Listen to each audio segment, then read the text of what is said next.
കടയിൽ നിന്ന് പല വെറൈറ്റി സ്ക്രബ്സ് നമ്മൾ യൂസ് ചെയ്തിട്ടുണ്ടാവും. പക്ഷെ നമുക്ക് വീട്ടിൽ തന്നെ വളരെ എഫക്റ്റീവായിട്ട് ചെയ്യാൻ പറ്റുന്നതും കറുത്ത പാടുകൾ, അതുപോലെ തന്നെ മുഖക്കുരു വന്നതിൻ്റെ പാടുകൾ, ഇതൊക്കെ മാറ്റാനായിട്ട് സഹായിക്കുന്നതുമായിട്ടുള്ള ഒരു ഇൻസ്റ്റൻറ്റ് സ്കിൻ വൈറ്റനിങ് സ്ക്രബാണ് ഇന്നത്തെ വീഡിയോയിൽ ഞാൻ ഷെയർ ചെയ്യുന്നത്. അതോടൊപ്പം തന്നെ നിങ്ങൾക്ക് എന്തെങ്കിലും തരത്തിലുള്ള സ്കിൻ പ്രോബ്ലംസ് ഉണ്ടെങ്കിൽ അതിനൊക്കെ ഈ ഒരു സ്ക്രബ് എങ്ങനെയാണ് പാക്കായിട്ട് യൂസ് ചെയ്യാമെന്ന് ഞാൻ ഈ വീഡിയോയിൽ പറയുന്നുണ്ട്. അതുകൊണ്ട് തന്നെ നിങ്ങൾ ഈ വീഡിയോ സ്കിപ്പ് ചെയ്യരുത്, മുഴുവനും കണ്ടു നോക്കണം. എന്നാൽ മാത്രമായിരിക്കും നിങ്ങൾക്ക് കറക്റ്റായിട്ടുള്ള ഇൻഫർമേഷൻ കിട്ടുന്നത്. സോ ഇത് ഞാൻ എൻ്റെ ലൈഫിൽ കുറേ നാളുകൊണ്ട് യൂസ് ചെയ്യുന്ന പാക്കും സ്ക്രബും ഒക്കെ ആയിട്ട് മാറ്റി മാറ്റി യൂസ് ചെയ്യുന്നതാണ്. നിങ്ങൾക്ക് തന്നെ അറിയായിരിക്കും, മുന്നത്തെ വീഡിയോസിൽ ഞാൻ ഷെയർ ചെയ്തിട്ടുള്ളതാണ്. ബട്ട് സ്റ്റിൽ ഇത് സ്ക്രബായിട്ട് നമുക്ക് വിചാരിക്കാൻ പറ്റാത്ത അത്രയും റിസൾട്ട് തരുന്ന ഒരു ഐറ്റമാണ്. അതുകൊണ്ട് തന്നെ നിങ്ങൾ ആരും ഈ വീഡിയോ സ്കിപ്പ് ചെയ്യരുത്, മുഴുവനും കാണണം. കംപ്ലീറ്റ് ആയിട്ടും കണ്ടാൽ മാത്രമാണ് കറക്റ്റായിട്ടുള്ള ഇൻഫർമേഷൻ കിട്ടുന്നത്. അതുപോലെ തന്നെ ഇതെങ്ങനെ യൂസ് ചെയ്യുമ്പോഴാണ് നമുക്ക് നമ്മുടെ സ്കിന്നിന് ഏറ്റവും നല്ല റിസൾട്ട് ഉണ്ടാക്കിയെടുക്കാനായിട്ട് പറ്റുന്നതെന്നൊക്കെ തന്നെ ഡീറ്റെയിൽ ആയിട്ട് ഞാൻ പറയുന്നുണ്ട്. അതോടൊപ്പം ആരെങ്കിലും ഇതുവരെ നമ്മുടെ ചാനൽ സബ്സ്ക്രൈബ് ചെയ്തിട്ടില്ലെങ്കിൽ പ്ലീസ് ഒന്ന് സബ്സ്ക്രൈബ് ചെയ്യുക. ഈ വീഡിയോ നിങ്ങൾക്ക് വളരെയധികം യൂസ്ഫുൾ ആയിരിക്കും. സോ ലൈക്ക് ചെയ്യാൻ ആരും മറന്നു പോകല്ലേ. ആരെങ്കിലും എന്നെ ആദ്യമായിട്ടാണ് കാണുന്നതെങ്കിൽ welcome to my YouTube family. So നമുക്ക് സ്റ്റാർട്ട് ചെയ്യാം. ഓൾറെഡി ഞാൻ നമ്മുടെ പാക്ക് പ്രിപ്പയർ ചെയ്ത് എൻ്റെ കൈ വെച്ചേക്കുവാണ്. ഇനി അപ്ലൈ ചെയ്യണം, അത് മാത്രമേ ഉള്ളൂ. അതിന് മുന്നേ ആയിട്ട് നിങ്ങൾക്ക് ഞാൻ കാണിച്ചു തരണമല്ലോ ഇതെങ്ങനെയാണ് പ്രിപ്പയർ ചെയ്യേണ്ടതെന്ന്. എളുപ്പത്തിൽ ചെയ്യാൻ പറ്റും. എത്ര എളുപ്പമെന്ന് പറഞ്ഞാൽ നിങ്ങൾ കണ്ടു നോക്കുക, അത്രമാത്രം നിസ്സാരമായിട്ട് ചെയ്യാൻ പറ്റുന്നതാണ്. സോ ഫസ്റ്റ് തന്നെ ഒരു ക്ലീൻ ആയിട്ടുള്ള ബൗൾ എടുക്കുക. ആദ്യത്തെ ഇൻഗ്രീഡിയൻ്റ് ആയിട്ട് ചേർത്ത് കൊടുക്കുന്നത് കറ്റാർവാഴയുടെ നീരാണ്. നമുക്കെല്ലാവർക്കും വീട്ടിൽ തന്നെ കിട്ടുന്ന കറ്റാർവാഴ എടുക്കാം, അതല്ലെങ്കിൽ കടയിൽ നിന്ന് വാങ്ങാം. നിങ്ങൾക്ക് ഞാൻ ഒരുപാട് കറ്റാർവാഴയുടെ ജെല്ലിൻ്റെ സജഷൻസ് പറഞ്ഞു തന്നിട്ടുണ്ട്. അപ്പോൾ ഞാൻ ഈ വീഡിയോയിൽ വീണ്ടും അത് റിപ്പീറ്റ് ചെയ്യുന്നില്ല. ഇഷ്ടമുള്ളത് എടുക്കുക. വീട്ടിൽ കിട്ടുന്നതാണെങ്കിൽ അത് മതി, അതല്ലെങ്കിൽ പുറത്തുനിന്ന് വാങ്ങുന്ന ഏതെങ്കിലും നിങ്ങളുടെ സ്കിന്നിന് ഓക്കെ ആയിട്ടുള്ള ഒരു കറ്റാർവാഴയുടെ ജെല്ലെടുക്കുക. അപ്പം എക്സ്പെൻസീവ് ആയിട്ടുള്ളത് തന്നെ വേണമെന്നില്ല. ഇത്ര അഫോർഡബിൾ ആയിട്ടാണോ നിങ്ങൾക്ക് വാങ്ങാൻ പറ്റുന്നത് അത് നല്ലത്, നന്നായിട്ട് നമ്മുടെ സ്കിന്നിന് വർക്ക് ആവുന്നത് എത്ര അഫോർഡബിളായിട്ട് വാങ്ങിക്കാനായിട്ട് പറ്റുമോ അത് നിങ്ങൾക്ക് വാങ്ങാം. അടുത്തതായിട്ട് നമുക്ക് വേണ്ടത് മഞ്ചിഷ്ടയുടെ പൊടിയാണ്. മഞ്ചിഷ്ട ഞാനിങ്ങനെ പാക്കറ്റിലാക്കി വാങ്ങിച്ച് അത് അങ്ങനെ തന്നെ വെച്ചിരിക്കുകയാണ്. എപ്പോഴും വിചാരിക്കും ഇതൊരു ടബിലാക്കി വെക്കണമെന്ന്, പക്ഷേ ടബൊന്നുമില്ല. ഓൾറെഡി എല്ലാ ടബും ഫില്ലായതുകൊണ്ട് ഇങ്ങനെ തന്നെ വെച്ചേക്കാണ്. ഇനി അടുത്തതായിട്ട് നമുക്കിത് കുറച്ച് ആഡ് ചെയ്ത് കൊടുക്കാം. 1.5 സ്പൂണോളം ചേർത്ത് കൊടുക്കുന്നുണ്ട്.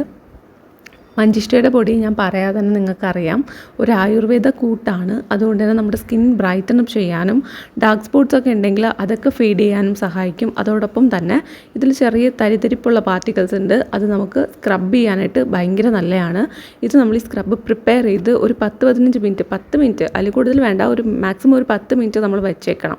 എന്നാൽ മാത്രമേ ഈ ഒരു തരിതരിപ്പുള്ള ഇൻഗ്രീഡിയൻസ് എല്ലാം തന്നെ സോഫ്റ്റ് ആകുള്ളൂ. എന്നിട്ട് നമ്മൾ സ്ക്രബ് ചെയ്യുമ്പോഴാണ് നമുക്ക് ഏറ്റവും നന്നായിട്ട് റിസൾട്ട് കിട്ടുന്നത്. അടുത്തതായിട്ട് വേണ്ടതെന്ന് വെച്ചാൽ തൈര് നമുക്ക് ഒരു 1.5 സ്പൂൺ എടുക്കാം. അതിലോട്ട് ചേർത്ത് നല്ലോണം മിക്സ് ആക്കുക. എന്നിട്ട് നമുക്കിത് ഫേസിൽ യൂസ് ചെയ്യേണ്ട പാകത്തിനാക്കി എടുക്കാം. ഇതിപ്പോൾ മിക്സ് ആവാനായിട്ട് കുറച്ച് പാടുണ്ടാവും, കാര്യം ഈ 3 ഇൻഗ്രീഡിയൻസിൻ്റെയും കൺസിസ്റ്റൻസി ഡിഫറെൻ്റ് ആണ്. അതുകൊണ്ട് തന്നെ ഇത് ജെല്ലൊക്കെ ഉണ്ടല്ലോ, അലോവേര ജെല്ലൊക്കെ നമ്മളിതിൽ ആഡ് ചെയ്തിട്ടുണ്ട്. സോ മിക്സ് ആവാനായിട്ട് ഒരു ഇച്ചിരി പാടാണ്. അതുകൊണ്ട് തന്നെ കുറച്ച് സമയം എടുക്കും ഇതൊന്ന് കലക്കിയെടുക്കാനായിട്ട്. സാരമില്ല, അത് ഇതുപോലെ ഒന്ന് കലക്കിയെടുക്കുക. എന്നിട്ടൊരു 10 മിനിറ്റ് ഇങ്ങനെ വെച്ചേക്കുക. 5 മുതൽ 10 മിനിറ്റ് വരെ ഇങ്ങനെ ഒന്ന് വെച്ചേക്കുക. എന്നിട്ട് നിങ്ങൾ ഫേസിലോട്ട് അപ്ലൈ ചെയ്താൽ മതി. മീൻ വൈൽ നിങ്ങൾ ആ ഒരു സമയത്ത് എന്താ ചെയ്യേണ്ടതെന്ന് വെച്ചാൽ, നമ്മുടെ ഫേസ് ഓൾറെഡി മേക്കപ്പ് ഉണ്ടെങ്കിലോ അല്ല നമ്മൾ പുറത്തൊക്കെ പോയിട്ട് വന്നതിൻ്റെ ഡേർട്സ്, ഇമ്പ്യൂരിറ്റീസ്, പൊടിയൊക്കെ ഉണ്ടെങ്കിൽ അതൊക്കെ കംപ്ലീറ്റ്ലി റിമൂവ് ചെയ്യുക. ഇപ്പോൾ നമ്മൾ ഫൗണ്ടേഷനോ പൗഡറോ എന്തെങ്കിലും ഇട്ടിട്ടായിരിക്കുമല്ലോ പുറത്ത് പോകുന്നത്. മേ ബി നമ്മൾ ഒരിടത്തും പോയില്ലെങ്കിൽ പോലും രാവിലെ നമ്മൾ ഒരുങ്ങുമ്പോൾ റെഡി ആകുമ്പോൾ കുളിച്ച് ഫ്രഷ് ആകുന്ന സമയത്ത് ഇതൊക്കെ യൂസ് ചെയ്യാറുണ്ട്. പക്ഷേ നൈറ്റ് കിടക്കാൻ പോകുന്നതിന് തൊട്ട് മുന്നേ ആയിട്ട് നമ്മൾ ഈ സംഭവങ്ങളെല്ലാം റിമൂവ് ചെയ്യണം. ഇൻ കേസ് നിങ്ങൾക്ക് തോന്നുന്നുണ്ട് ഇത് ഓൾറെഡി പോയിട്ടുണ്ട് തോന്നിയാൽ പോലും സ്റ്റിൽ നമ്മളൊരു മേക്കപ്പ് വൈപ്സ് യൂസ് ചെയ്തിട്ടോ മേക്കപ്പ് ക്ലെൻസർ യൂസ് ചെയ്തിട്ടോ അല്ല, നമ്മൾ ഹോം മെയ്ഡ് ആയിട്ടുള്ള മേക്കപ്പ് റിമൂവേഴ്സ് ഉണ്ടല്ലോ അതൊക്കെ യൂസ് ചെയ്തിട്ട് റിമൂവ് ചെയ്യുക. ഇനി ഇതൊന്നും അല്ലെങ്കിൽ ഡബിൾ ക്ലെൻസ് ചെയ്യുക. പാല് വെച്ചിട്ടോ അല്ലെങ്കിൽ ഓയിൽ, ഇതൊക്കെ ഏതെങ്കിലും ഒന്ന് വെച്ചിട്ടൊന്ന് ക്ലെൻസ് ചെയ്ത് കൊടുക്കുക. ഡീപ്പായിട്ട് ക്ലെൻസ് ആവാൻ വേണ്ടിയിട്ടാണ്. ഇനി നിങ്ങൾക്ക് സാധാരണ നമ്മൾ യൂസ് ചെയ്യുന്ന സോപ്പ് അല്ലെങ്കിൽ ഫേസ് വാഷ് യൂസ് ചെയ്തിട്ട് മുഖം ഒന്നും കൂടെ കഴുകാം. ഇത്രയും കഴിയുമ്പോഴേക്കും നമ്മുടെ സ്കിൻ നന്നായിട്ട് ക്ലീൻ ആയിട്ടുണ്ടാവും. എന്നിട്ട് നിങ്ങൾക്ക് വേണമെന്നുണ്ടെങ്കിൽ ഒരു ഐസ് ക്യൂബ് വെച്ചൊരു മസാജ് കൊടുക്കാം. എന്നിട്ട് നമുക്ക് ഈ ഒരു സ്ക്രബ് യൂസ് ചെയ്യാം. ഇനി സ്ക്രബ് യൂസ് ചെയ്തതിന് ശേഷം ഐസ് ക്യൂബ് മസാജ് കൊടുക്കണമെങ്കിൽ അങ്ങനെ ആവാം, നല്ലതാണ്. കാര്യം ഈ ഒരു ചൂട് സമയത്ത് ഒരു കൂളിംഗ് എഫക്റ്റ് നല്ലതാണ്. സ്കിന്നൊന്ന് സൂത്തൻ ചെയ്യാനും എല്ലാത്തിനും ഐസ് ക്യൂബ് മസാജ് വളരെ വളരെ നല്ലതാണ്. അതിനുശേഷം നമ്മൾ ഈ ഒരു പാക്ക് അപ്ലൈ ചെയ്ത് കൊടുക്കുക. ഞാൻ വെറുതെ അപ്ലൈ ചെയ്ത് കൊടുത്താൽ മതി. ഫസ്റ്റ് അപ്ലൈ ചെയ്യുമ്പോൾ വെറുതെ അങ്ങ് അപ്ലൈ ചെയ്ത് കൊടുക്കുക. എന്നിട്ട് നമ്മളിത് ജസ്റ്റ് ഒന്ന് സർക്കുലർ മോഷനിൽ നമ്മുടെ വിരലുകൾ വെച്ച് ചെറിയൊരു മസാജ് കൊടുക്കുക. അപ്പോഴാണ് നമുക്ക് ആ ഒരു സ്ക്രബിങ് എഫക്റ്റ് ഉണ്ടാകുന്നത്. ഒരുപാട് ഉരയ്ക്കരുത്. ഓൾറെഡി നല്ല കുതിർന്നിരിക്കുന്ന മഞ്ചിഷ്ടയുടെ പൊടിയായതുകൊണ്ട് സ്ക്രബ് ചെയ്യാനായിട്ട് വളരെ എളുപ്പമായിരിക്കും. ഓൾറെഡി നമ്മൾ കുറേ കാലം കൊണ്ട് സ്ക്രബ് ചെയ്യാത്ത ഫേസ് ആണല്ലോ. സോ നിങ്ങൾക്ക് ഇൻസ്റ്റൻ്റായിട്ട് ഒരു വ്യത്യാസം അറിയാനായിട്ട് പറ്റും. എല്ലാവർക്കും അറിയാവുന്ന കാര്യമായിരിക്കും. ഇത് നിങ്ങൾ എല്ലാ ദിവസവും ചെയ്യരുത്. സ്ക്രബിങ് ഇപ്പോൾ ഇതല്ല, വേറെ ഒരു സ്ക്രബും നിങ്ങൾ എല്ലാ ദിവസവും യൂസ് ചെയ്യരുത്. ആഴ്ചയിൽ 1-2 ദിവസം, 2 ദിവസം 3 ദിവസമൊക്കെ നമുക്ക് യൂസ് ചെയ്യാം. അതിൽ കൂടുതൽ ചെയ്യരുത്. എല്ലാ ദിവസവും ഒന്നും ചെയ്യരുത്.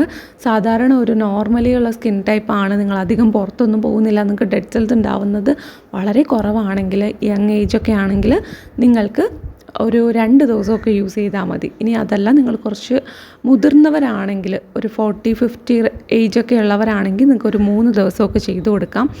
ആരായാലും അതിൽ കൂടുതൽ ചെയ്യേണ്ടതെന്നാണ് എൻ്റെ ഒരു അഭിപ്രായം. ഇങ്ങനെയാണ് കേട്ടിട്ടുള്ളത്. സോ കുട്ടികളൊക്കെ ആണെങ്കിൽ നിങ്ങൾ ആഴ്ചയിൽ, ടീനേജേഴ്സൊക്കെ ആണെങ്കിൽ ആഴ്ചയിൽ ഒരേ ഒരു ദിവസം മാത്രം ചെയ്ത് കൊടുത്താൽ മതി. അതായത് ഒരു 15 വയസ്സിന് മുകളിലുള്ളവരുടെ കാര്യമാണ് പറയുന്നത്. അല്ലാത്തവർക്ക് നിങ്ങൾക്കൊരു ഫിസിക്കൽ എക്സ്ഫോളിയേറ്ററിൻ്റെ ഒന്നും ഒരാവശ്യവും ഇല്ല. പക്ഷേ സ്റ്റിൽ നിങ്ങൾ ബാക്കി 15 വയസ്സ്, ഒരു 18 വയസ്സിനൊക്കെ മുകളിലുള്ളവരാണെങ്കിൽ തീർച്ചയായിട്ടും ആഴ്ചയിൽ ഒരു ദിവസമെങ്കിലും നമ്മളൊന്ന് സ്ക്രബ് ചെയ്ത് കൊടുക്കുന്നത് ഭയങ്കര നല്ലതാണ്. ഡെഡ് സെൽസൊക്കെ പോയി കിട്ടുമ്പോൾ തന്നെ നമുക്ക് നല്ലൊരു ഫ്രഷ്നെസ്സും ഇൻസ്റ്റൻ്റ് ഒരു വൈബ്രൻ്റ് ആയിട്ടുള്ള ഒരു സ്കിന്ന് നമുക്ക് കിട്ടും.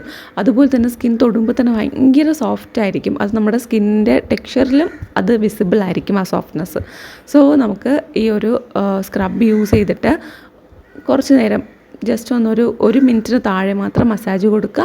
എന്നിട്ട് അതൊന്ന് വാഷ് ചെയ്യുക. അത് വെച്ചിരിക്കേണ്ട കാര്യമില്ല. ഇനി പാക്കായിട്ടാണ് യൂസ് ചെയ്യുന്നതെങ്കിൽ ഇതിങ്ങനെ തന്നെ മിക്സ് ചെയ്യുക. എന്നിട്ട് നിങ്ങൾക്ക് ഫേസ് പാക്കായിട്ട് യൂസ് ചെയ്തിട്ട്, ഫേസ് പാക്കായിട്ട് അപ്ലൈ ചെയ്ത് കൊടുത്തിട്ട് ഒരു 10 മിനിറ്റ് വെച്ചേക്കുക. എന്നിട്ട് ജസ്റ്റ് ഒരു മിനിറ്റ് സ്ക്രബ് ചെയ്തിട്ട് വാഷ് ചെയ്താൽ മതി. അപ്പോൾ സ്ക്രബും പാക്കും എല്ലാം കൂടെ ഒരൊറ്റ യൂസിൽ അങ്ങ് കഴിയും. സോ അത്രയേ ഉള്ളൂ. പിന്നെ ഫേസ് ഒന്ന് ജസ്റ്റ് ഒന്ന് വാഷ് ചെയ്തതിന് ശേഷം ടവൽ ഡ്രൈ ചെയ്തതിന് ശേഷം നമ്മൾ അപ്ലൈ ചെയ്ത് കൊടുക്കുന്നത് ഒരു തിക്കായിട്ടുള്ള മോയ്സ്ചറൈസറാണ്. ഏത് മോയ്സ്ചറൈസർ വേണമെങ്കിലും നിങ്ങൾക്ക് യൂസ് ചെയ്യാം. സ്ക്രബ് ചെയ്യുന്ന ദിവസം ആയതുകൊണ്ട് ഒന്ന് നന്നായിട്ട് ഹൈഡ്രേറ്റിംഗ് ആയിരിക്കുന്നത് വളരെ നല്ലതാണ്. അതുകൊണ്ടാണ് ഇച്ചിരി തിക്കായിട്ടുള്ള മോയ്സ്ചറൈസർ. ഇതൊരു ബാരിയർ റിപ്പയർ മോയ്സ്ചറൈസറാണ്. ഡോട്ട് & കീയുടെയാണ്. മുന്നത്തെ വീഡിയോസിലെല്ലാം കാണിച്ചിട്ടുള്ളത് തന്നെയാണ്. ലിങ്കൊക്കെ ഞാൻ ടാഗ് ചെയ്ത് കൊടുത്തിട്ടുണ്ടാവും. മഞ്ചിഷ്ടയുടെ ലിങ്കും കൊടുത്തിട്ടുണ്ടാവും. ചെക്ക് ചെയ്ത് നോക്കുക. ആവശ്യമുള്ളവരാണെങ്കിൽ നിങ്ങൾക്ക് ഡീറ്റെയിൽസ് എല്ലാം തന്നെ അറിയാനായിട്ട് പറ്റും. സോ നമ്മൾ ഫേസിൽ നന്നായിട്ട് അപ്ലൈ ചെയ്ത് കൊടുക്കുന്നുണ്ട്. ജസ്റ്റ് നനവുള്ള ഫേസാണ്, അവിടെ ഒന്ന് അപ്ലൈ ചെയ്ത് കൊടുക്കാനായിട്ട് കുറച്ചുകൂടി എളുപ്പമുണ്ടാവും.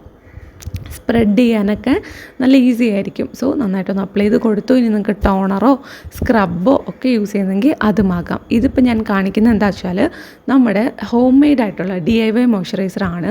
ഓരോ സ്കിൻ ടൈപ്പിനും എങ്ങനെയാണ് മോയ്സ്ചറൈസർ പ്രിപ്പയർ ചെയ്ത് യൂസ് ചെയ്യേണ്ടതെന്ന് ഡീറ്റെയിൽ ആയിട്ട് ഞാൻ ചെയ്തിട്ടുണ്ട് വീഡിയോ. അതിൻ്റെ ലിങ്ക് ഞാൻ ഡിസ്ക്രിപ്ഷൻ ബോക്സിൽ കൊടുത്തിട്ടുണ്ടാവും. നിങ്ങൾക്ക് കണ്ടു നോക്കാവുന്നതാണ്. സൂപ്പർ റിസൾട്ട് തരുന്ന ഒരു സ്ക്രബാണ്. എല്ലാവരും ട്രൈ ചെയ്ത് നോക്കുക. നല്ല വ്യത്യാസം ഉണ്ടാവും. അപ്പോൾ ഇഷ്ടപ്പെട്ടിട്ടുണ്ടെങ്കിൽ, വീഡിയോ ഇഷ്ടമായാൽ ലൈക്ക് ചെയ്യുക, സബ്സ്ക്രൈബ് ചെയ്യുക. അടുത്ത വീഡിയോയിൽ കാണാം. ടാറ്റ.